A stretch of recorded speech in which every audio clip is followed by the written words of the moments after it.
Bisakah Iran kalah perang melawan Israel? Secara teoritis ya, Iran bisa kalah melawan Israel dalam suatu konflik. Tetapi jawabannya sangat bergantung pada konteks konflik. Apakah itu perang terbuka, serangan terbatas, konflik proksi, atau perang cyber? Berikut adalah beberapa pertimbangan utama. 1. Kekuatan militer. Israel memiliki militer modern dan sangat canggih. Dikenal karena keunggulan teknologi militer, Iron Dome, drone, cyber warfare, dan rudal presisi.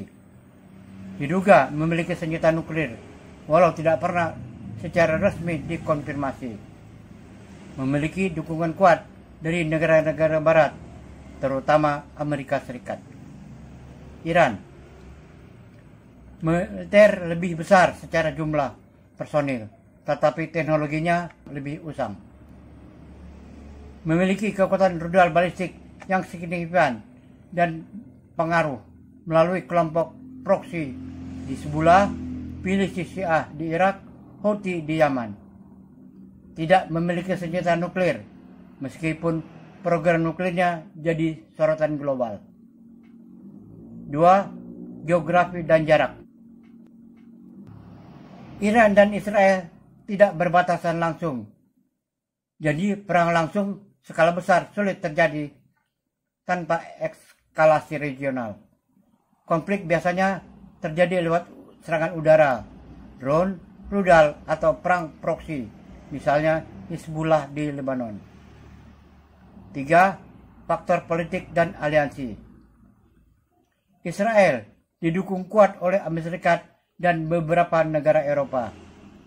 Iran punya aliansi regional, tetapi cenderung lebih terbatas dan tidak sekuat dukungan Barat terhadap Israel. Serangan terbuka Iran ke Israel bisa memicu intervensi besar-besaran dari Amerika Serikat dan sekutu yang akan merugikan Iran. 4. Skenario kalah. Iran bisa kalah dalam berbagai cara, tergantung konteksnya. Dalam serangan terbuka, Israel dengan keunggulan teknologi dan sekutu kemungkinan besar bisa memukul mundur Iran. Dalam perang proksi, hasilnya lebih kompleks, tapi Israel punya pengalaman menangkal ancaman proksi seperti Hizbullah dan Hamas. Dalam perang nuklir, hipotesis, jika terjadi dan Israel merasa terancam, eksistensinya respons bisa ekstrim.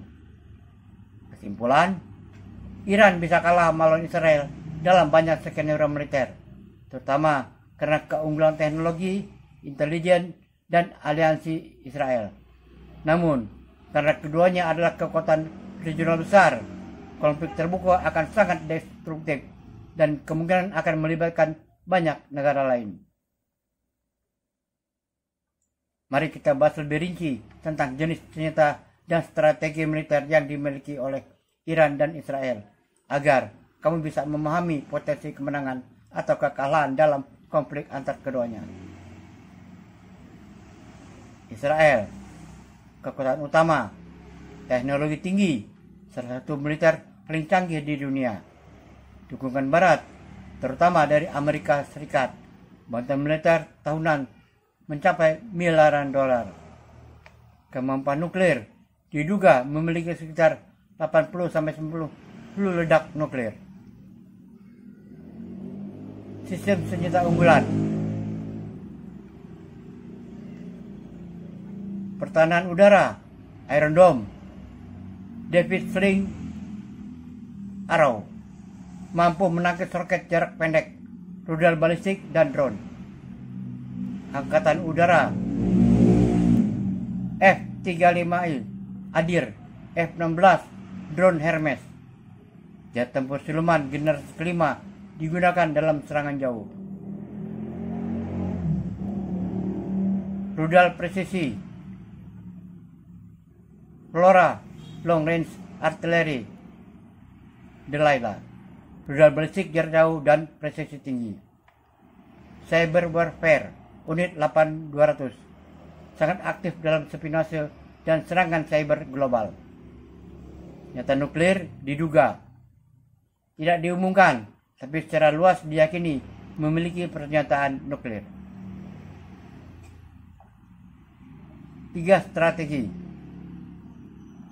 Preemptive strike, menyerang lebih dulu jika merasa terancam.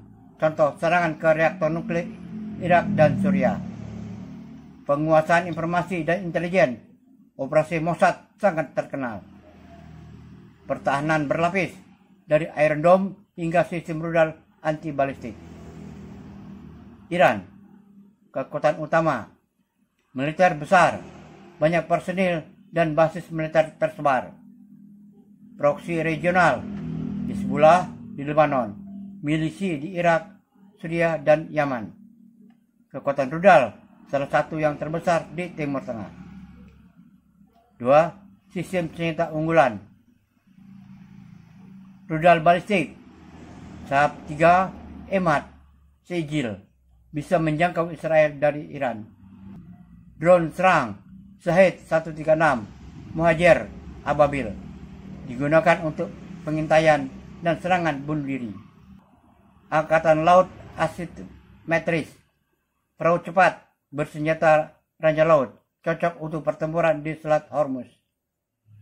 Sistem pertahanan udara, Bafar 373 buatan sendiri, S-300 dari Rusia.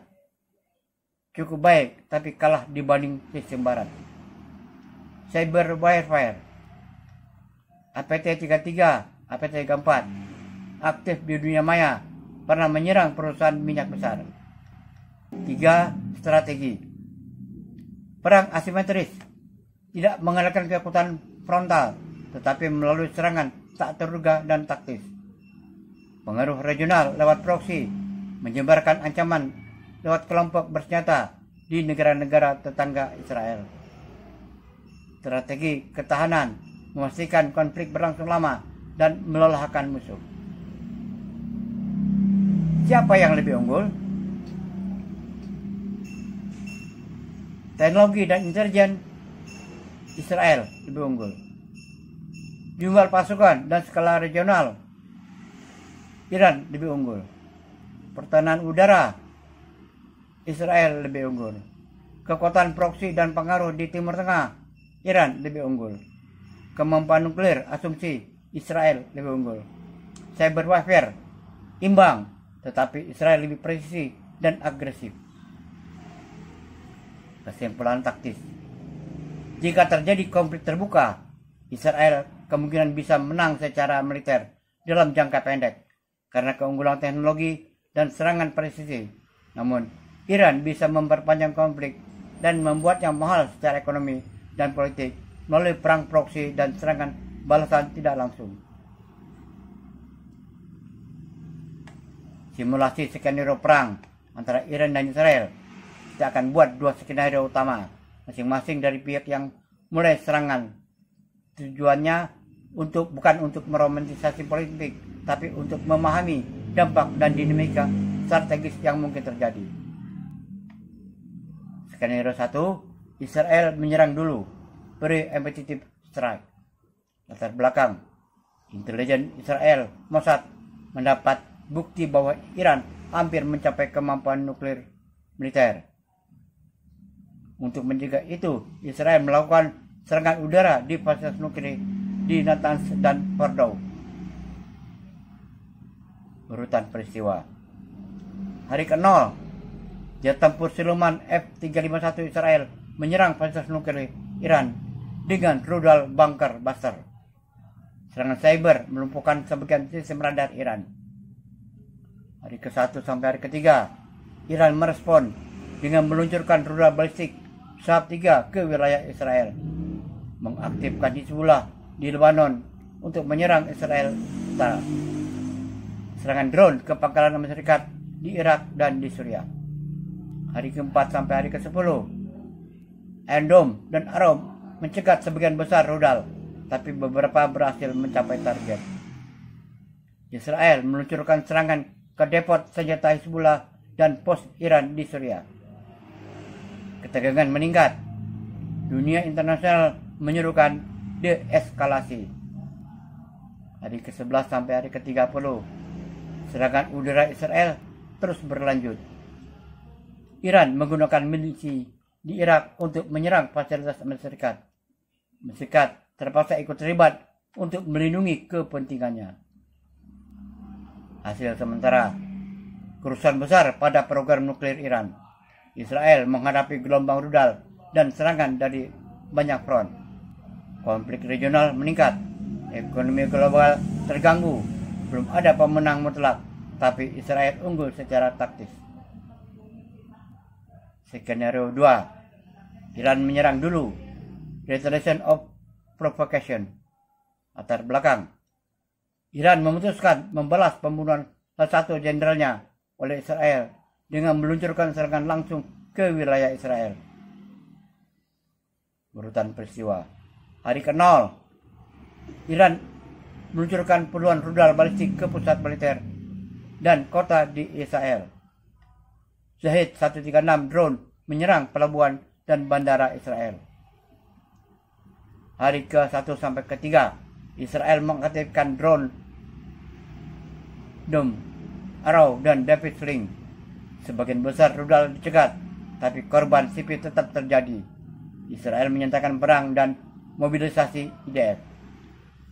Hari ke-4 sampai hari ke-10, Israel menyerang pangkalan IRGC di Suriah dan Irak. Mossad melakukan sabotase dalam negeri Iran. Amerika Serikat memberi dukungan logistik kepada Israel tanpa terlibat langsung. Hari ke-11 sampai hari ke-30, Hizbullah dan Houthi ikut menyerang Israel. Israel menyerang fasilitas militer dan energi Iran. Harga minyak melonjak, dunia terancam resesi. Hasil sementara, Israel tetap bertahan berkat sistem pertahanan berlapis. Iran kehilangan banyak aset militer, tapi konflik menyebar luas. Israel memenangkan pertempuran awal, tapi konflik jangka panjang bisa merugikan semua pihak. Kesimpulan dari kedua skenario. Efek kejutan. Israel lebih efektif. Iran kurang berhasil. Dukungan internasional mungkin terbagi. Iran dikutuk luas. Kerugian sipil Israel terbatas. Iran lebih tinggi di kedua pihak. Kemungkinan eskalasi regional Israel tinggi. Iran sangat tinggi. Peluang menang cepat Israel ada. Iran sulit. Skenario paling ekstrim eskalasi penuh antara Israel dan Iran yang berkembang menjadi perang regional atau bahkan konflik nuklir. Ini adalah skenario berisiko tinggi dan sangat merusak, tidak hanya bagi kedua negara, tapi juga kawasan dan dunia. Skenario eskalasi penuh, perang regional dan nuklir. Pemicu konflik. Setelah serangan udara Israel ke fasilitas nuklir Iran, Iran merespons secara besar-besaran. Beberapa rudal Iran lolos dari pertahanan dan menghantam kota besar Israel, menyebabkan kerugian sipil signifikan. Sebagai balasan, Israel mempertimbangkan penggunaan kekuatan penghancur maksimum. Tahapan eskalasi. Tahap 1, serangan langsung dan balasan total. Iran meluncurkan ratusan rudal balistik dan drone ke Israel, menargetkan Tel Aviv, Haifa, Dimona, lokasi reaktor nuklir. Hizbullah menembakkan ribuan roket dari Lebanon Selatan. Houthi dan milisi Irak menyerang fasilitas Israel dan Amerika Serikat di wilayah Teluk dan Laut Merah. Respon Israel. Serangan udara ke Teheran, Isfahan, Bandar Abbas, dan fasilitas militer utama. Aktivasi total sistem pertahanan udara. Mobilisasi penuh IDF. Operasi cyber besar-besaran untuk melumpuhkan jaringan listrik dan komunikasi Iran. Tahap 2, keterlibatan negara lain. Amerika Serikat memberikan dukungan militer terbuka kepada Israel. Pengiriman kapal induk sistem Shahed pasukan tambahan. Suriah jadi medan tempur sekunder. Israel menyerang IRGC di sana. Rusia memperintahkan eskalasi. Arab Saudi dan Uni Emirat Arab dan Bahrain ikut menyerang milisi pro-Iran, diam-diam atau terang-terangan. Irak dan Yaman menjadi sumber serangan drone terhadap Israel dan sekutu. Tahap 3, ancaman nuklir. Iran merasa kalah dan terpojok, mengumumkan keluar dari NPT, Non-Proliferation Treaty, dan secara terbuka mengembangkan senjata nuklir. Israel mengisyaratkan akan menggunakan senjata nuklir taktis jika Iran mencapai titik no return. Kemungkinan besar Israel menggunakan demonstrasi nuklir, contoh ledakan di area kosong untuk intimidasi sebelum menyerang secara penuh. Tahap 4, penggunaan senjata nuklir. Skenario ekstrim sangat jarang dan sangat berbahaya, tapi kita asumsikan terjadi. Israel meluncurkan serangan nuklir terbatas terhadap fasilitas militer Iran menggunakan senjata nuklir taktis. Dunia bereaksi keras, PBB dan krisis, protes global meluas. Rusia dan China menuntut deeskalasi, ditekan secara diplomatik. Dampak skenario ini: kerugian manusia, ratusan ribu korban jiwa di Iran dan Israel, pengungsi besar-besaran dari Lebanon, Suriah, dan Irak. Ekonomi global, harga minyak tembus $200 per barel. Krisis ekonomi global dan inflasi tinggi. Jalur perdagangan Laut Merah terganggu. Konsekuensi global. Tekanan internasional terhadap senjata nuklir meningkat. Perpecahan besar antara negara barat dan timur. Legitimasi Israel anjlok secara internasional meski militer menang. Kesimpulan strategis: